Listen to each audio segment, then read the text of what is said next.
Hi, it's Dikanos Dragon, Twitch Avi, however you may refer to me as. Um, and I'm here at the shop, which is new because I'm not normally at the shop already. So it's because I know what event I want to tackle next, or I have a pair of events that I have in mind to tackle next, and I had to research which card I'm just gonna buy it now. Lancer Evolution 6 RS. Um, Getting it now. Yes, please. Basically, I needed to make sure I buy the right car because I really don't want to have a an avoidable like duplicated car.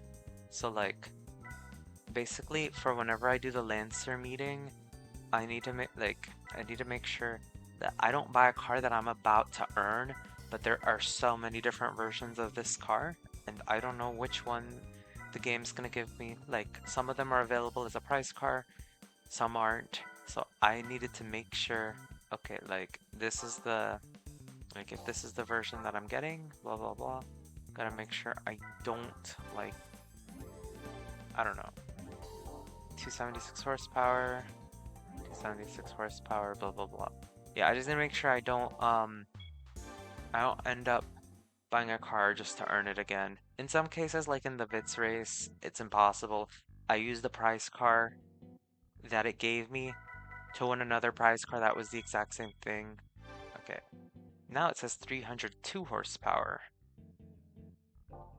I specifically look at that because I remember, I don't know which cars, but for some reason I remember something about like the cars with 276 horsepower.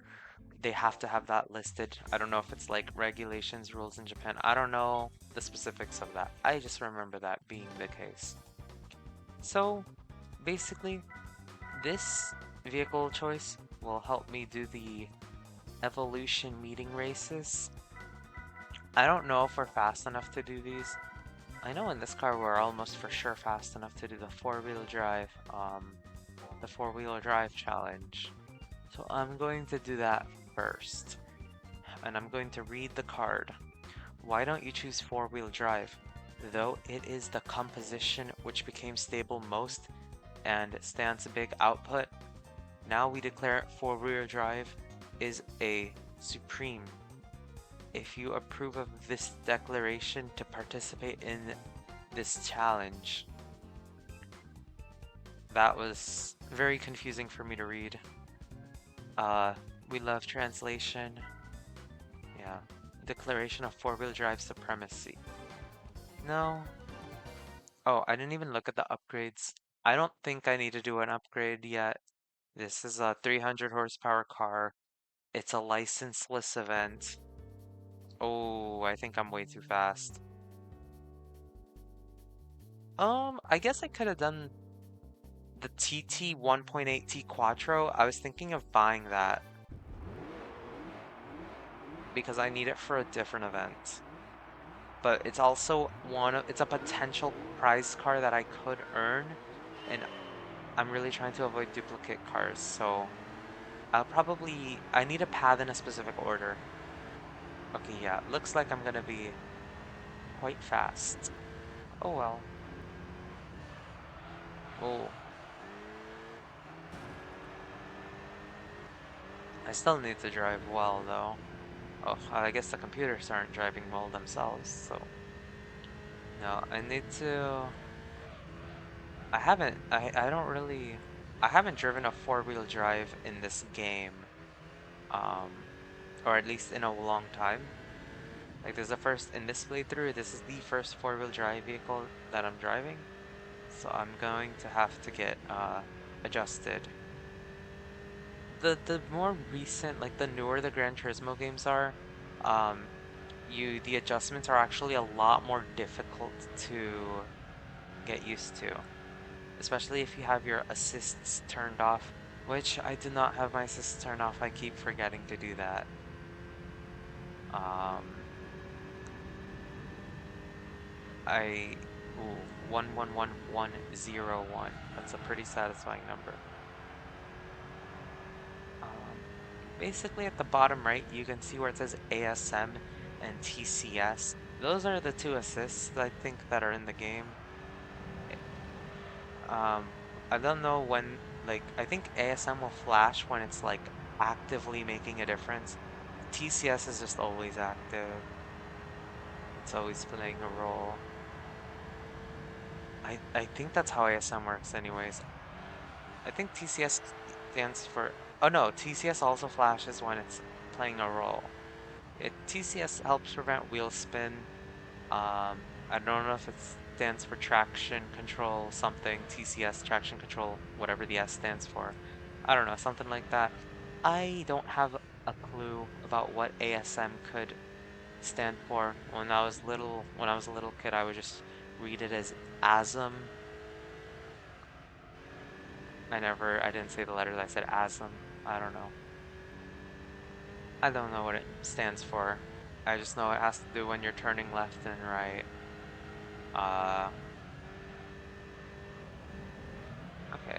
Yeah, it seems my car is fast, but it's not like so much faster than our opponent racers. So, yeah, I haven't upgraded it, and obviously it doesn't need upgrades.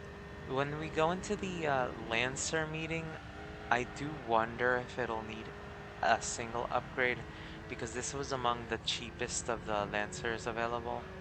If I'm being honest, I did want to take the Stars and Stripes event on.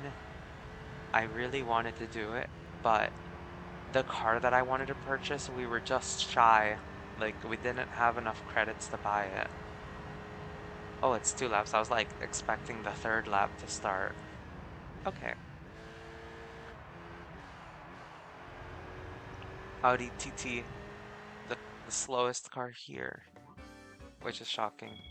Ooh, that's pretty bad. We're earning zero money from this race. I splurged after the Vits race and now we don't have money again.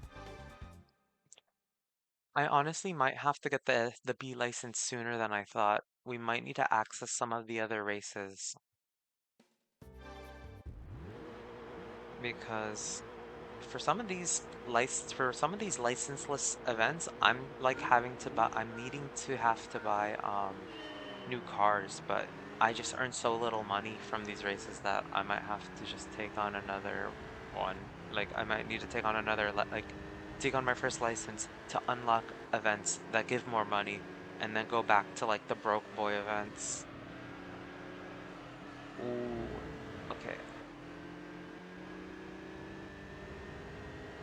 The Beetle RSI is a good option because it helps in the Beetle race. I am always like have that vehicle in mind. It's just too expensive. And with our starting car of the Beetle 2.0, new Beetle 2.0, um, it means that it likely won't be necessary that oh, dang, they're driving me out of the course.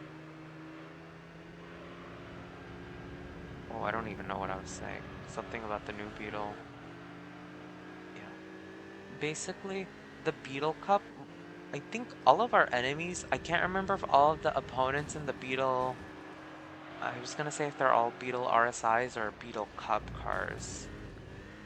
I think it's all Beetle Cup cars, but it is beatable with an OG Beetle, and the costs of the upgrades that you would need to do on the Beetle, plus the cost of the Beetle itself, might still come out to cheaper than the cost of the Beetle RSI. Beetle RSI literally costs, I think, 70,000 credits in this game.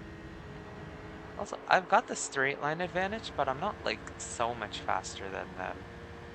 So I have to still like drive well. Yeah, basically, I want to like avoid this game feeling like it's a clean sweep. Anyways, I should not be buying more upgrades than I need because the money simply doesn't allow. I don't think I'll have to sell any cars again, but it's just, yeah, I don't think I'll have to sell any cars anymore. But the money situation is still rough, nonetheless. Some strategies that you can do to offset, and I did this in one of my playthroughs of Gran Turismo 3. I think I rushed to get the IA license and then took on the Roadster event. But in past times I've played this game, I have taken on the Super Speedway endurance race instead as a potential option because it also doesn't require a crazy fast vehicle. But yeah, okay. Let me be careful with my driving to make sure that we beat this race no problems. Okay. Yeah, looking good.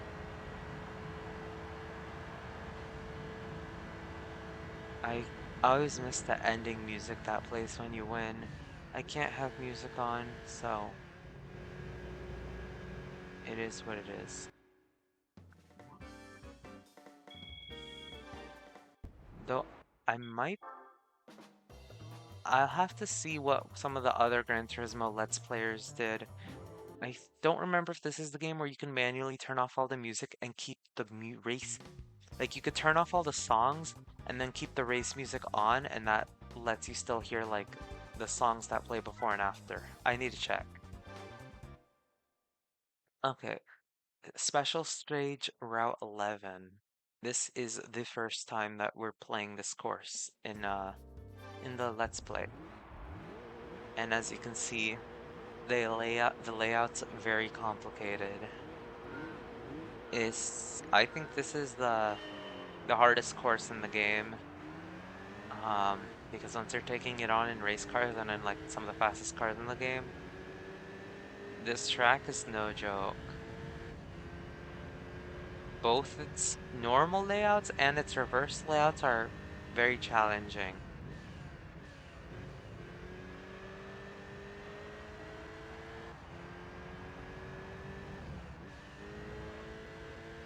Yeah, some of the turns like there, they require you to take really specific driving lines because you can take them head on, like a straight line like that, but you need to be like positioned very carefully to avoid crashing. And then we have the S curves that are here.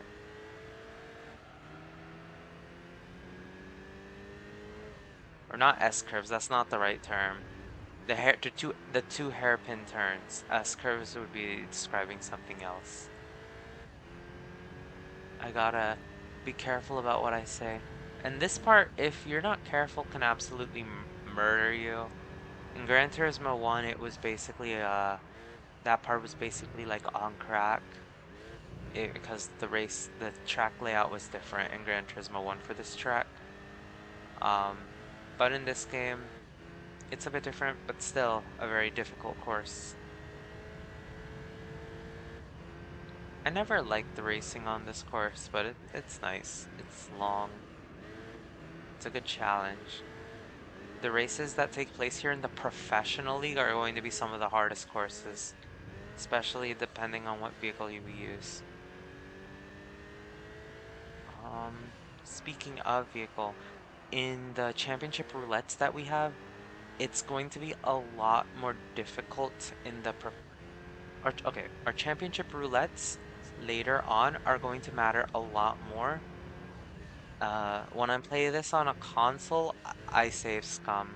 Um, I clear enough races to guarantee that I win first place, even if I like dip out of the last race.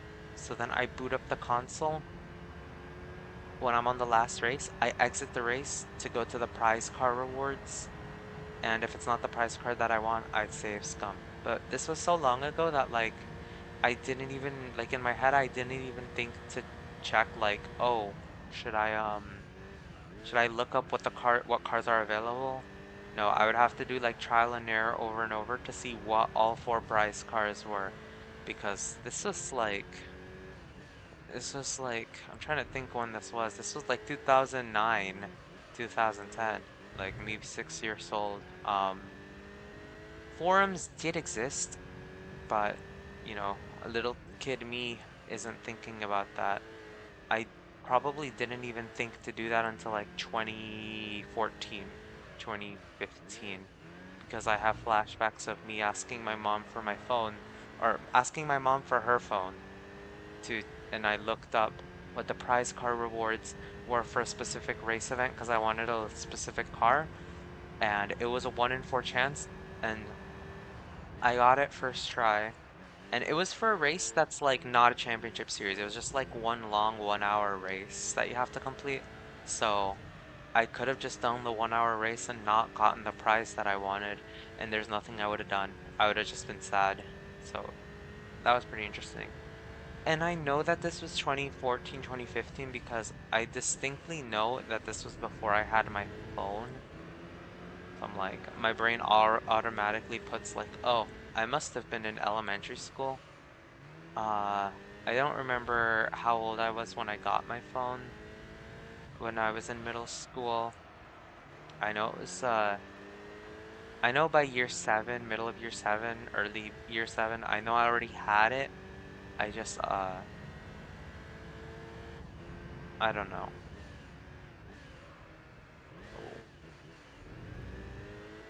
Oh, okay. Yeah, that I just needed to think because I'm like my brain I just it didn't know what the next turn was. Okay. I don't know what the prize car is for this, by the way. When I'm planning, basically how I'm doing this is because the prize cards are public information. I could just look it up. Like, if I can keep from spoiling some information, I will. I know a lot of the prize cards, and I kind of know what I want for a lot of the events. Um, but basically, I if I want to use a specific car for an event, I look up the car and see if it's offered as a prize car anywhere. That's basically the strat. Yeah. If it's not offered as a prize car, I buy it. Oh, wow, this is a special color. I didn't even realize. You cannot buy that color.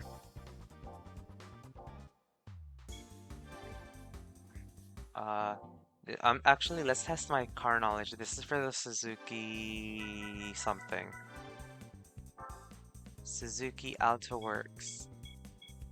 Only available in Superior White and Saturn Black Metallic. But now we've acquired it in Gold Metallic. We're gonna get in the car because we're gonna need it for the next episode because I'm actually not gonna do the Lancer meeting. Now that I have been given a car that allows me to take on the lightweight K-Cup challenge, I'm going to do that next. I think it's a better progression of difficulty anyways. Alright, saving the game. I had a lot of fun with this episode. Let's hope the next episode's also a lot of fun. I'll see you next time, and bye bye.